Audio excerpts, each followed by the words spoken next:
Halo, selamat pagi. Selamat pagi, Kak. Apa kabar nih kakaknya hari ini? Baik. Kayak puji Tuhan.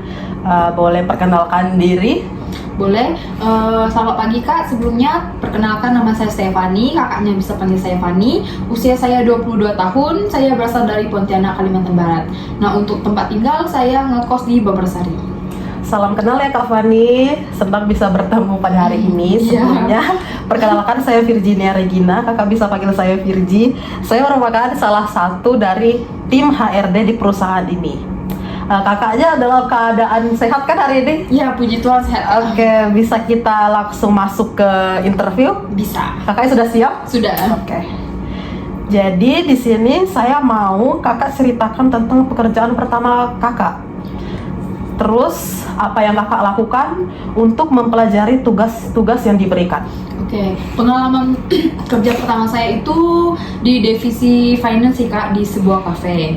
Nah, dikarenakan itu adalah pengalaman pertama saya, jadi pihak kafe itu masih memberi saya training yang dimana saya baru diperkenalkan divisi finance itu ngapain aja sih, dan tugasnya tuh apa-apa aja sih, dan dia ini gimana sih cara kerjanya, baru kayak gitu sih, Kak, untuk pertamanya.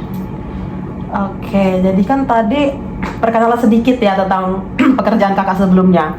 Selanjutnya saya ingin kakak menceritakan lebih detail mengenai pekerjaan tersebut, meliputi situasi, tindakan Anda, dan hasilnya. Oke, seperti yang saya bilang pertama kali itu, karena divisi finance ini pengalaman pekerjaan saya yang pertama, jadi untuk situasinya di skala pertama itu saya masih bingung jujur, dan saya memerlukan berapa lama waktu itu untuk mempelajari finance itu sebenarnya tuh ngapain sih. Nah, situasinya itu, dan ternyata finance itu ini sih pekerjaannya itu mengatur keluar masuknya keuangan di dalam suatu perusahaan, terus menganalisis serta membuat laporan tentang uang ini nih keluarnya nih untuk apa dan masuknya tuh apa gitu sih, Kak. Tentunya kakak dalam pekerjaan sebelumnya berhadapan dengan banyak orang kan ya, dengan rekan-rekan kerja lain. Betul. Nah, saya ini ingin tahu bagaimana pengalaman kakak saat bekerja sama dengan seseorang yang kepribadiannya sangat berbeda dengan kakak. Seperti yang kita ketahui, setiap orang kan memiliki kepribadian serta sifat dan sikapnya berbeda. Nah, saya selaku rekan kerjanya juga harus memahami, oh si A ini perilakunya tuh kayak gini, dan si B nih kayak gini. Jadi menurut saya itu tidak ada ini sih, Kak, permasalahan sih, permasalahan. Oke. Cukup menarik ya pengalamannya. Selanjutnya saya ingin menanyakan, kakak bisa menceritakan atau memberikan satu contoh saat kakak menghadapi konflik ketika bekerja di dalam tim. Bagaimana cara kakak mengatasinya? Oke, yang pertama kita lihat dulu nih, terjadi konflik ini nih karena apa? Misalnya saling berbeda pendapat kah atau apakah gitu kan? Karena saya pernahnya itu konflik tentang perbedaan pendapat, yang saya lakukan adalah mengumpulkan semua pendapat-pendapat yang masuk. Kemudian kami analisis secara bersama dan melakukan voting pendapat mana sih yang menurut kami itu relevan untuk dilakukan dan tidak untuk dilakukan. Nah, kemudian setelah kami sudah memilih satu alasan yang relevan, kami menggunakan alasan tersebut. Oke. Terus saya ingin tahu bagaimana pendekatan Anda dalam menjaga profesionalisme dalam bekerja. Oke, untuk profesionalisme dalam bekerja, saya tentunya itu menganggap semua rekan itu adalah rekan kerja saya. Misalnya di jam kerja nih, katakanlah jam 8 sampai jam 10. Nah, kalau ada rekan kerja saya yang kayak bilang, yuk pergi ke sini, saya itu akan menolaknya, karena kan kita masih dalam waktu kerja ya, dan kita itu bisa melakukan hal yang di luar pekerjaan itu di saat kita mulai memasuki waktu istirahat. Oke, selanjutnya kakak bisa ceritakan secara spesifik tentang langkah apa yang kakak ambil untuk mencapai sebuah hasil dari sebuah solusi. Untuk solusi sendiri, pengalaman saya itu saya pernah dihadapkan dengan satu tim yang dimana kami itu disuruh untuk mencari solusi dengan adanya laporan tuh yang membludak itu sih Kak. Nah kami itu solusi kami adalah dengan membagi-bagi pekerjaan ini. Misalnya si A dapat yang ini, si B dapat yang ini. Nah solusi yang kami gunakan itu berjalan dengan baik, dan hasil yang kami dapatkan adalah laporan yang membludak itu cepat selesai dan tidak ada masalah sedikit pun. Oke, cukup menarik ya pengalaman kakak di pekerjaan sebelumnya. Selanjutnya saya ingin bertanya lebih spesifik lagi dari pekerjaan di divisi finance. Saya ingin kakak menceritakan situasi di mana kakak dihadapkan pada masalah keuangan yang sulit atau rumit. Apa yang terjadi, apa langkah-langkah yang kakak ambil untuk menyelesaikannya, dan apa hasilnya? Oke, kembali lagi saya ini baru kan Kak dalam pengalaman divisi finance ini. Nah, yang saya pernah rasakan itu kalau misalnya dihadapi dengan situasi yang sulit itu, yang pertama saya ini koordinasi atau bermusyawarah gitu, atau menanyakan kepada rekan kerja saya yang sekiranya itu lebih pro dalam menghadapi situasi ini.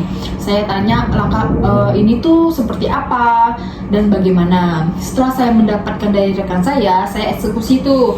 Oh, ternyata laporan ini seharusnya tuh di langkah-langkahnya tuh seperti ini, kayak gitu. Jadi saya itu belajarnya tuh dari rekan saya. Oke, selanjutnya, pernahkah Anda menghadapi situasi dengan banyak tugas keuangan yang mendesak pada waktu bersamaan? Bagaimana Anda memutuskan prioritas pekerjaan Anda dan bagaimana hasilnya? Oke, kalau ini pernah sih Kak. Kemarin itu sempat ada 5 laporan yang deadline-nya tuh dekat-dekat. Yang pertama saya lakukan yaitu menfilter dulu laporan mana yang masuknya paling cepat dan deadline-nya yang paling dekat. Nah itu yang akan saya eksekusi dulu. Semisalnya ada 2 laporan yang dimana harus dikumpulkan di hari yang bersamaan, itu saya lebih memilih untuk mengerjakan yang lebih mudah dulu, baru yang sulit. Baik, selanjutnya ceritakan tentang pengalaman Anda menangani data keuangan yang sangat besar atau kompleks. Bagaimana Anda memastikan data tersebut akurat dan apa yang Anda lakukan jika menemukan sebuah kesalahan dari data tersebut? Oke, yang akan saya lakukan itu harus memiliki ketelitian yang ekstra dalam menyusun laporan tersebut. Kemudian jika saya memiliki kebingungan untuk menyelesaikan laporan tersebut, saya lebih memilih untuk menanyakan kepada rekan saya yang sekiranya itu mengerti. Nah, kemudian ternyata laporan saya memiliki kendala atau selisih gitu, saya lebih memilih untuk memeriksanya ulang lagi sih Kak, supaya tidak ada miss dalam laporan. Oke, kita ke pertanyaan selanjutnya.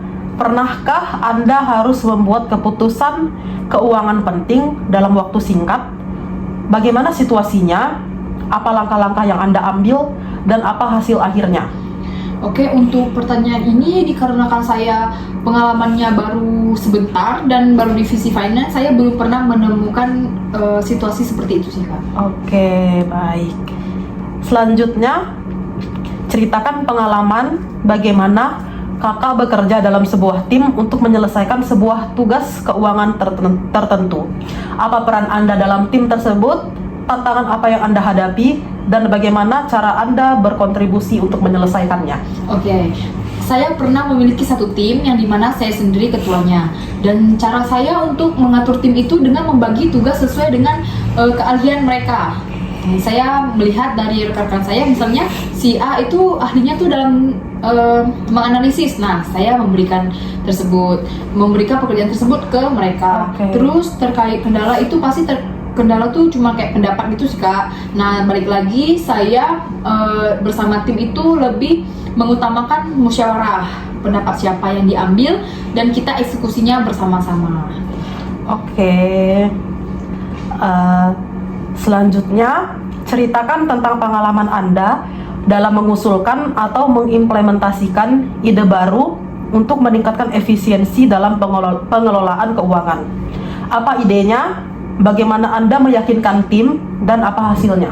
Oke, untuk untuk kita mengutarakan ide, pastinya kita tuh mikir dulu kan, apakah ide ini tuh cocok untuk kita implementasikan ke suatu pekerjaan ini. Jika iya, saya akan mengimplementasikan ke tim. Nah, caranya itu dengan cara kasih penjelasan ke mereka. Jika kita melakukan ide tersebut, hasilnya itu bakal kayak gini. Dan jika kita menjalankan ide tersebut, dan kita tuh bakal lebih cepat untuk menyelesaikan suatu pekerjaan ini. Nah, seperti itu sih. Oke. Selanjutnya, saya ingin kakak bercerita lagi nih tentang apa pencapaian terbesar kakak dalam bidang keuangan. Terus, apa yang kakak pelajari dari pengalaman tersebut? Oke, saya pernah mendapat sebagai best kepala tim sih kak. Dan terus saya juga pernah mendapat penghargaan dari atasan saya itu best analisis dalam keuangan gitu. Nah, yang bisa saya pelajari dari pengalaman yang telah saya dapatin itu, kita harus lebih berani sih kak mengutarakan ide, opini serta pendapat kita kepada rekan kita kayak gitu. Terus lebih berani untuk mengeksekusi ide dan pendapat yang kita sendiri utarakan kepada tim. Oke, pengalamannya sangat mengesankan ya kak.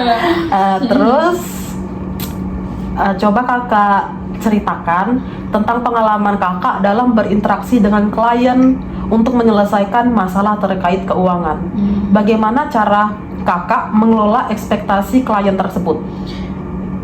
Oke, untuk klien sendiri, dikarenakan di pengalaman saya itu kerjanya tim, saya belum pernah untuk terjun langsung bertemu dengan klien sih kak, dikarenakan saya memiliki rekan-rekan yang sudah ahli dalam bertemu klien tersebut. Nah, kakak kan belum pernah ada pengalaman nih bertemu klien secara langsung. Jika nanti kakak diterima di perusahaan ini dan kakak dihadapkan untuk bertemu langsung dengan klien untuk menyelesaikan sebuah masalah keuangan, bagaimana cara kakak berinteraksi dan bagaimana cara kakak mengelola ekspektasi klien tersebut gitu? Oke, dikarenakan saya belum memiliki pengalaman tersebut, saya pastinya yang terlebih dahulu itu meminta bantuan atau meminta ajaran kepada teman saya, rekan saya yang sudah ahli dalam mengatasi klien. Nah, kemudian setelah saya sudah mendapatkan pelajaran tersebut, saya mungkin bisa sedikit belajar dari apa yang klien ekspektasikan terlebih dahulu sih kak. Terus jika ekspektasinya tidak sesuai dengan saya akan jelaskan perlahan tentang perbedaan ekspektasi kami berdua. Oke, baik. Selanjutnya, bisakah Anda ceritakan pengalaman bekerja Anda dalam tim, khususnya untuk menyelesaikan proyek keuangan? Apa peran Anda, tantangan apa yang Anda hadapi, dan bagaimana Anda menyelesaikannya?